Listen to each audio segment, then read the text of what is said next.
Assalamualaikum warahmatullahi wabarakatuh. Perkenalkan, nama saya Dita Ananda Widiarso. Di sini saya mewakili untuk menjelaskan mengenai pembentukan masyarakat informasi di Kabupaten Banyuasin. Nah, langsung saja. Jadi, yang akan dijelaskan di awal itu adalah ada sedikit penjelasan awal mengenai pengenalan apa itu masyarakat informasi, kemudian masuk ke latar belakang mengenai mengapa dibentuknya masyarakat informasi itu sendiri. Kemudian ada tujuan dibentuknya masyarakat informasi, dan terakhir adalah pemanfaatan teknologi yang menjelaskan bagaimana program kegiatan masyarakat informasi terkait pemanfaatan teknologi pada government 1.0 atau 2.0. Pertama, langsung masuk ke pengenalan masyarakat informasi. Jadi masyarakat informasi itu, arti kata masyarakat dan informasi, masyarakat sendiri mengandung pengertian tentang suatu kesatuan, kelompok orang yang berhimpun, berkumpul, dan bersatu dalam suatu wadah baik bentuk organisasi formal maupun non-formal yang menempati tempat tertentu, mempunyai ciri-ciri seperti adanya ikatan, dan mempunyai kesamaan atas beberapa hal. Setiap kelompok masyarakat selalu berusaha untuk mempertahankan eksistensinya dan mengembangkan agar tidak tersingkirkan. Kemudian, informasi sendiri merupakan data-data yang diolah melalui suatu sistem pengelola sehingga memiliki arti dan bernilai bagi seseorang. Selain itu, informasi dapat diartikan juga sebagai ilmu pengetahuan yang terus berkembang sejalan dengan usaha dan kemampuan manusia sesuai dengan kegunaannya. Dalam perkembangannya, informasi sering dikaitkan dengan teknologi, yaitu komputer dan perangkatnya. Kemudian masuk ke apa itu masyarakat informasi. Menurut Masuda tahun 1990 mengemukakan bahwa pada masyarakat informasi terjadi transisi di mana produksi nilai informasi menguasai perkembangan masyarakat. Kemudian menurut William J. Martin, masyarakat informasi adalah suatu keadaan masyarakat di mana kualitas hidup, prospek untuk perubahan sosial dan pembangunan ekonomi bergantung pada peningkatan informasi dan pemanfaatannya. Information society atau masyarakat informasi sendiri adalah suatu keadaan masyarakat di mana produksi, distribusi, dan manipulasi suatu informasi menjadi kegiatan utama. Beberapa definisi masyarakat informasi di atas tidak lepas dari 3 komponen utama yang menjadi pendorong munculnya masyarakat informasi, yaitu ada dinamika informasi dan komunikasi, kemudian ada perkembangan dalam teknologi informasi atau komputer, dan perkembangan dalam teknologi komunikasi. Untuk 2 komponen terakhir itu lebih kita kenal sebagai teknologi informasi dan komunikasi atau TIK. Kemudian masuk ke latar belakang dibentuknya masyarakat informasi. Di abad 21 ini sering juga disebut sebagai abad informasi, yaitu ketika informasi dijadikan suatu hasil industri yang diproduksi secara besar-besaran dan didistribusikan secara luas serta dapat diakses dengan mudah. Nah, arus informasi ini mengalir dari negara-negara maju dan dijadikan komoditi ekonomi untuk dijual kepada negara-negara berkembang. Pada masyarakat informasi tumbuh subur industri yang menjadikan informasi sebagai produknya. Contoh industri di sini adalah industri pertelevisian, radio, dan media massa. Informasi yang disebarkan melalui media tersebut masih memerlukan seleksi dan penerimaannya. Di era globalisasi yang semakin berkembang ini, perkembangan teknologi informasi telah mengubah pola dan tata hubungan antar masyarakat maupun antara masyarakat dengan pemerintah. Pada era reformasi sekarang ini, penerapan teknologi informasi telah pula wajib dilakukan di instansi pemerintah untuk meningkatkan kualitas pelayanan kepada masyarakat. Untuk itu, pemerintah juga dituntut melakukan reformasi dalam penyelenggaraan pemerintahan, termasuk pelayanan kepada publik yang berbasis teknologi informasi. Dalam konteks di atas, beberapa tahun terakhir ini pemerintah telah memanfaatkan kemajuan teknologi dalam berbagai aktivitasnya, di antaranya dalam pelayanan publik berbasis teknologi informasi. Di Indonesia sendiri, teknologi informasi telah mendapat perhatian pemerintah melalui penerapan electronic government atau e-government. Pada pemerintah Kabupaten Banyuasin, penggunaan e-government sendiri sudah diterapkan dalam pelaksanaan kegiatan pemerintahnya.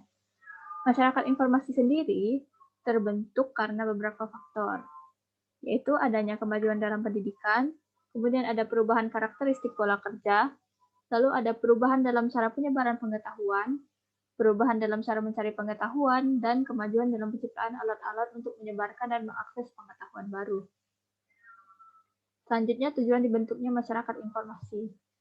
Program pembentukan masyarakat informasi ini memiliki tujuan tertentu, yaitu menyesuaikan pendidikan dengan kebutuhan ekonomi baru, kemudian membuat konten untuk pendidikan dan budaya, lalu meningkatkan kualitas layanan yang ditawarkan kepada warga oleh sektor publik, ini termasuk di bidang kesehatan dan kesejahteraan. Kemudian ada mendukung bisnis elektronik, memfasilitasi bisnis baru, dan memperkuat daya saing usaha kecil dan menengah. Kemudian ada meningkatkan keterampilan sumber daya manusia, mempromosikan lapangan kerja di ekonomi baru, dan memungkinkan akses internet dengan harga rendah, dan menawarkan akses publik ke layanan digital. Dalam pemanfaatan teknologinya sendiri itu terbagi, ada yang namanya government 1.0 dan government 2.0. Di government 1.0 ini penerapannya masih pada tahap pertama. Ya, di tahap ini lebih difokuskan untuk kebutuhan organisasi pemerintah, sehingga untuk layanan ke masyarakatnya sendiri itu masih bersifat satu arah. Untuk pada tahap ini, penerapan e-government itu contohnya adalah sistem informasi keuangan daerah. Kemudian untuk di government 2.0 ini adalah government yang pada tahap kedua. Nah, pada tahap kedua ini sudah mulai banyak komunikasi dua arah yang terjadi. Untuk tahap ini nih, e-government-nya itu mulai digunakan untuk mengakomodasi kebutuhan masyarakat. Bila ingin mencapai dari penerapan teknologi informasi pada tahap ini ditunjukkan untuk meningkatkan interaksi antara pemerintah dengan masyarakat itu sendiri. Nah, untuk pemanfaatan teknologinya di Kabupaten Banyuasin ini, dalam menjalankan kegiatan pemerintahannya, sudah memiliki beberapa sistem informasi pendukung, seperti Simbangda, terus ada Simojang, sistem informasi monitoring kinerja simpul jaringan informasi, kemudian ada administrasi perkantoran maya atau SIMAYA, dan private network security box atau PNS box. Dan masih banyak lagi sistem pendukung lainnya. Nah, kalau yang ini kan masih bersifat satu arah, yaitu dia lebih ke pemerintahan, organisasi pemerintahan itu sendiri. Nah, untuk di Kabupaten Banyuasin ini sendiri juga masyarakatnya bisa mengakses layanan-layanan yang ada yang sudah disediakan oleh pemerintah melalui aplikasi dan website yang bisa mereka gunakan. Nah, website yang dimaksud di sini adalah 9 Smart City. Nah, 9 Smart City ini menyediakan banyak layanan seperti jadwal sholat, letak lapangan, olahraga, kondisi cuaca, portal data, hingga melakukan pengaduan secara online. Aplikasi ini juga sudah terintegrasi dengan website-website resmi pemerintah Banyuasin, sehingga dapat diakses secara bebas oleh masyarakat. Untuk itu mungkin langsung saja saya tampilkan seperti apa bentuk aplikasinya.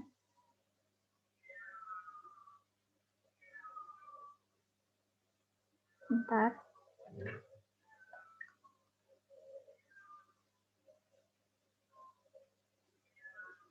Ya, share dari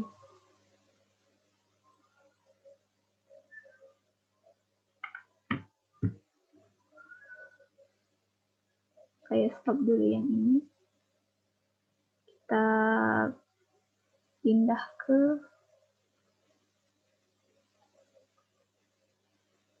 apakah sudah terlihat? Jadi di sini ada aplikasi yang namanya Sembilang Smart City milik Banyuasin. Bentar saya zoom out dulu.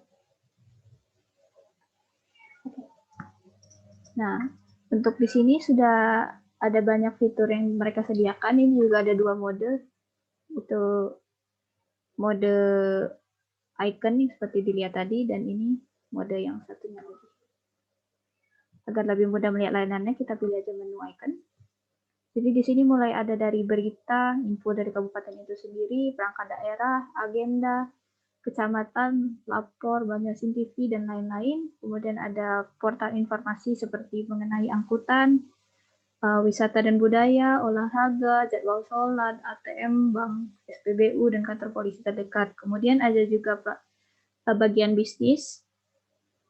Ini lapak atau e-commerce yang disediakan. Kemudian ada kuliner, tukang, properti, mobil, kerjaan, motor, dan lain-lain. Jadi kita buka. Nah, maka dia akan menampilkan seperti ini untuk laman berita.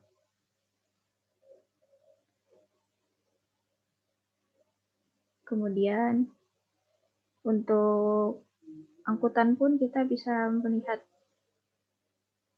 jadwal-jadwal dan angkutan yang ada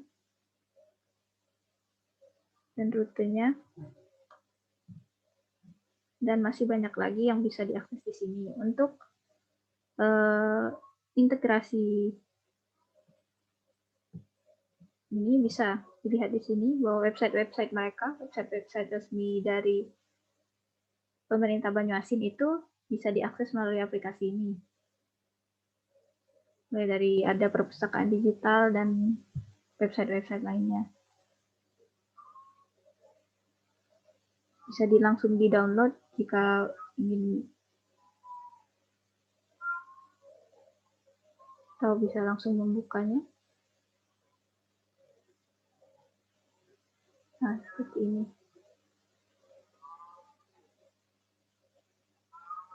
Ya, itu saja aplikasinya. Sini juga menyediakan informasi cuaca dan suhu udara.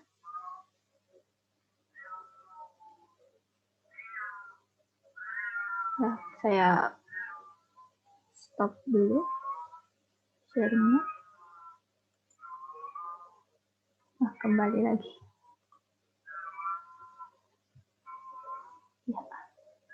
Ya, seperti yang sudah dijelaskan tadi, banyak sekali website-website resmi pemerintah Kabupaten Banyuasin ini yang bisa diakses oleh masyarakatnya.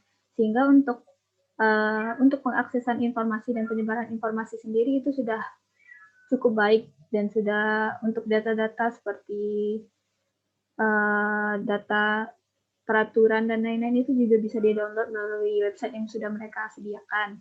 Jadi penyebaran informasi dan pengaksesan informasinya itu sudah sangat mudah. Ya, baiklah.